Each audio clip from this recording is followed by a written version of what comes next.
لاکھوں نہیں کروڑوں روپے ملیں گے۔ نماز فجر کے بعد سورہ کوثر اس طرح پڑھ لو۔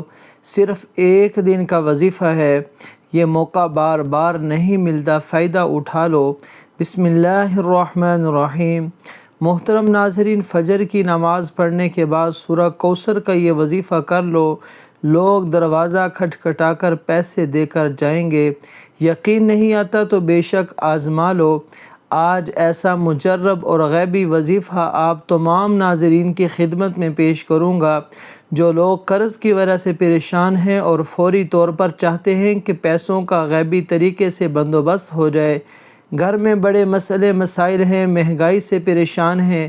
میرا یقین مانیں، آج دل سے یہ مجرب وظیفہ اپنے بھائیوں اور بہنوں کو ان کی پریشانیوں کے حل کے لیے بتانے لگا ہوں۔ رزق اور دولت کا یہ مجرب وظیفہ ہے۔ جس ترتیب سے بتاؤں گا آپ نے اسی ترتیب سے کرنا ہے۔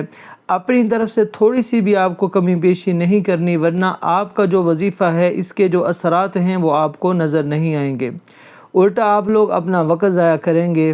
تو اس لیے آپ لوگ جب فجر کی نماز پڑھ لیں، اب یہ ضروری نہیں کہ آپ کو فجر کے فوراً بعد ہی یہ وظیفہ پڑھنا ہے، یہ ضروری ہے کہ آپ نے صبح فجر کی نماز پڑھنی ہے اور فجر کی نماز کے بعد آپ نے یہ وظیفہ کرنا ہے۔ اس وظیفے کو کرنے کے لیے آپ نے پہلے نماز فجر ادا کرنی ہے، پھر آپ نے جائے نماز پر بیٹھ کر یہ وظیفہ کرنا ہے۔ آپ لوگ یہ ویڈیو دیکھیں، کسی بھی وقت ویڈیو دیکھیں، یہ نہیں کہ آپ لوگ آج ویڈیو دیکھ رہے ہو تو آج ہی یہ عمل کرنا ہے۔ کسی بھی دن جب آپ فجر کی نماز ادا کر لیں، سکون سے آپ یہ وظیفہ پڑھ لیں، گھر میں پڑھ سکتے ہیں، جہاں کہیں موجود ہو، آپ مسجد میں ہیں، آپ گھر میں ہیں یا باہر فجر کی نماز ادا کر رہے ہیں، کسی بہن بھائی کے پاس فجر کی نماز ادا کر رہے ہیں، اگر آپ کا وہاں دل چاہتا ہے تو آپ وہاں پر بھی یہ وظیفہ کر سکتے ہیں۔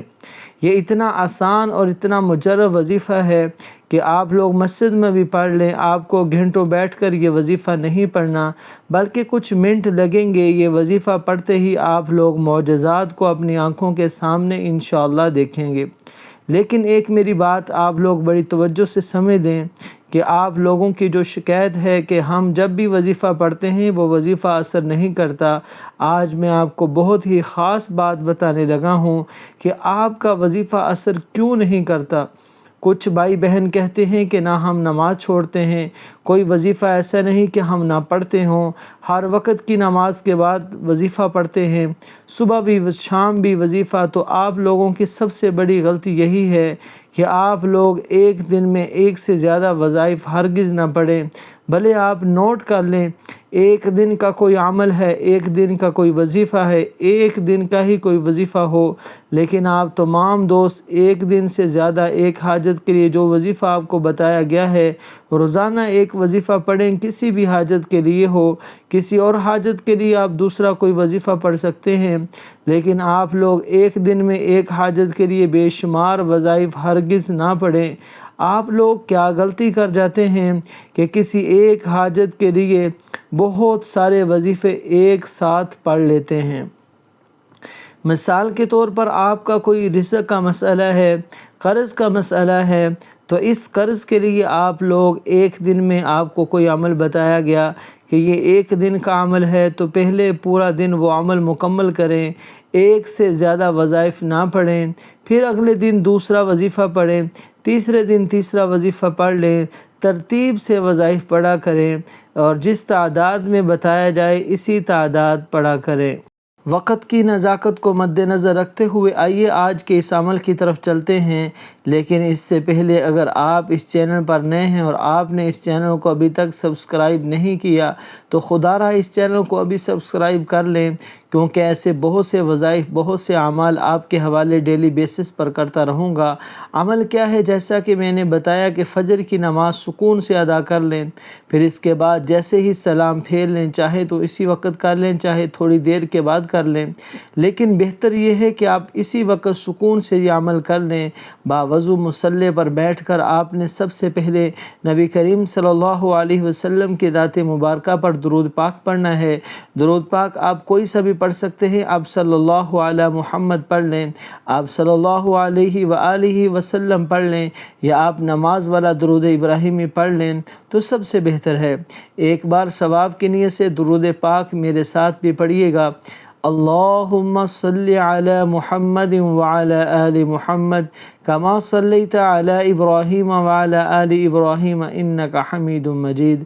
اللہم بارک علی محمد وعلی آل محمد کما بارکت علی ابراہیم وعلی آل ابراہیم انکا حمید مجید۔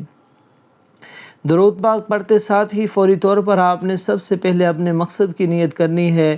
آپ میں سے جو کوئی جو کچھ بھی مانگنا چاہتا ہے مانگ لے۔ آج قبولیت کی گھڑیاں ہیں، آج تقدیر اور نصیب کے مقدر کا ستارہ چمک اٹھے گا۔ آج روزگار کے لیے پڑھ لو، بے اولاد ہو اولاد کے لیے پڑھ لو، تنگ دست ہو روزگار کے لیے پڑھ لو، میاں بیوی میں محبت کی کمی کے لیے پڑھ لو، نافرمان اولاد نافرمان شوہر کے لیے پڑھ لو، قرض سے نجات کے لیے پڑھ لو، من پسند شادی من پسند نوکری کے لیے پڑھ لو۔ جس کی جو حاجت ہے، جو مقصد ہے، جو خواہش ہے، آج مانگ لینا۔ آج اگر آپ کو لگتا ہے کہ آپ کی کوئی حاجت ناممکن ہے، آپ کو لگتا ہے کہ یہ کسی صورت بھی پوری نہیں ہو سکتی، تو آپ نے صرف اپنے مقصد کی نیت کرنی ہے۔ اپنے مقصد کی نیت کرتے ہی ساتھ فوری طور پر آپ نے ایک بار اعوذ باللہ من الشیطان الرجیم بسم اللہ الرحمن الرحیم پڑھ کر وظیفے کا آغاز کرنا ہے۔ پھر فوری طور پر آپ نے اپنی آنکھوں کو بند کر لینا ہے اور پوری توجہ اور دھیان کے ساتھ اپنے مقصد کو ذہن میں رکھتے ہوئے پہلے نمبر پر آپ نے لا الہ الا اللہ محمد رسول اللہ پہلا کلمہ آپ نے پڑھنا ہے۔ جب آپ لوگ ایک بار پہلا کلمہ پڑھ لیں، پہلا کلمہ پڑھنے کے فوراً بعد ہی آپ نے سورہ کوثر کا بڑا ہی مجرب وظیفہ پڑھنا ہے۔ اب آپ نے سب سے پہلے سورہ کوثر پڑھنی ہے۔ سورہ کوثر کی تلاوت سماعت فرما لیں۔ بسم اللہ الرحمن الرحیم انا اعطیناک الکوثر فصل لربک وانحر ان شانئک هو الابتر۔ سورہ کوثر کو آپ ہاتھ کی انگلیوں پر پڑھ لیں یا تسبیح کے دانوں پر پڑھ لیں۔ آپ نے سورہ کوثر کو 21 بار پڑھنا ہے۔ 21 مرتبہ جب آپ سورۃ کوثر پڑھ لیں، اب آپ کو ایک اسم بتاؤں گا، اس کے فوراً بعد آپ کو یہ اسم پڑھنا ہے۔ کتنی بار پڑھنا ہے یہ بڑی توجہ سے سمجھ لیں۔ یہ اسم یا باسطو ہے جو کہ صرف ایک مرتبہ آپ کو پڑھنا ہے۔ اس کے بعد فوری سے آپ لوگوں کو دوبارہ سے 21 مرتبہ سورہ کوثر پڑھ لینی ہے۔ جب آپ 21 بار دوبارہ آپ سورہ کوثر پڑھ لیں تو اس کے بعد آپ لوگوں کو آخر میں سبحان اللہ و بحمدہ سبحان اللہ العظیم پڑھنا ہے۔ کیسے پڑھنا ہے توجہ کیجئے گا۔ سبحان اللہ و بحمدہ سبحان اللہ العظیم ایک بار ہو گیا، سبحان اللہ و بحمدہ سبحان اللہ العظیم 2 بار ہو گیا، سبحان اللہ و بحمدہ سبحان اللہ العظیم 3 بار ہو گیا۔ اس طرح سے آپ ہاتھ کی انگلیوں پر پڑھ لیں یا تسبیح کے دانوں پر پڑھ لیں۔ آپ نے 21 مرتبہ سبحان اللہ و بحمدہ سبحان اللہ العظیم پڑھنا ہے۔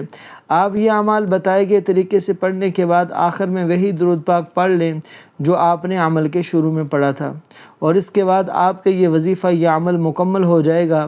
درود پاک پڑھنے کے بعد آپ اپنے ہاتھوں کو جس طرح دعا کے لیے اٹھاتے ہیں اس طرح اٹھائیے، پھر اپنے دونوں ہاتھوں پر پھونک ماریے گا، یعنی دم کر لیجئے گا۔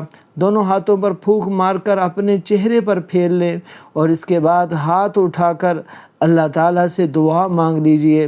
جو آپ کی حاجتیں ہیں، 10 حاجتیں ہیں، 100 حاجتیں ہیں، ان کے لیے اللہ تعالیٰ سے دعا مانگ لیجئے۔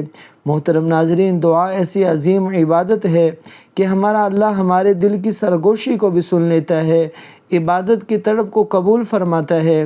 اس کے لیے الگ سے وقت بھی نہیں نکالنا پڑتا۔ یہ عبادت کچن ہو یا بچوں کے معاملات، شوہر کا انتظار ہو یا مہمان نوازی، اب اللہ سے مخاطب ہوتے ہیں، اللہ آپ سے بات کرتا ہے، آپ کے سوالوں کا جواب دیتا ہے۔ اللہ تعالیٰ فرماتے ہیں اور تمہارے رب نے فرمایا مجھ سے دعا کرو میں تمہاری دعا قبول کروں گا، بے شک وہ میری عبادت سے تکبر کرتے ہیں، عنقریب ذلیل ہو کر جہنم میں جائیں گے۔ عموماً مانگنے والے لوگ اچھے نہیں لگتے، مگر اللہ کا تو الگ ہی معاملہ ہے کہ اسے مانگنے والے پسند ہیں، حتیٰ کہ چھوٹی سی چھوٹی ضرورت کے لیے بھی اللہ تعالیٰ کو پسند ہے کہ اس کا بندہ اس سے مانگے۔ دعا ہے کہ رب کریم میرا سنانا، آپ کا سننا اپنی پاک بارگاہ الہی میں قبول و منظور فرمائے، آمین۔ اپنے رزق میں برکت اور وسعت کے لیے اللہ تعالیٰ کے 99 ناموں میں سے ایک نام کمنٹ میں ضرور لکھیے گا۔ اللہ تعالیٰ ہم سب کا حامی و ناصر ہو، آمین یا رب العالمین۔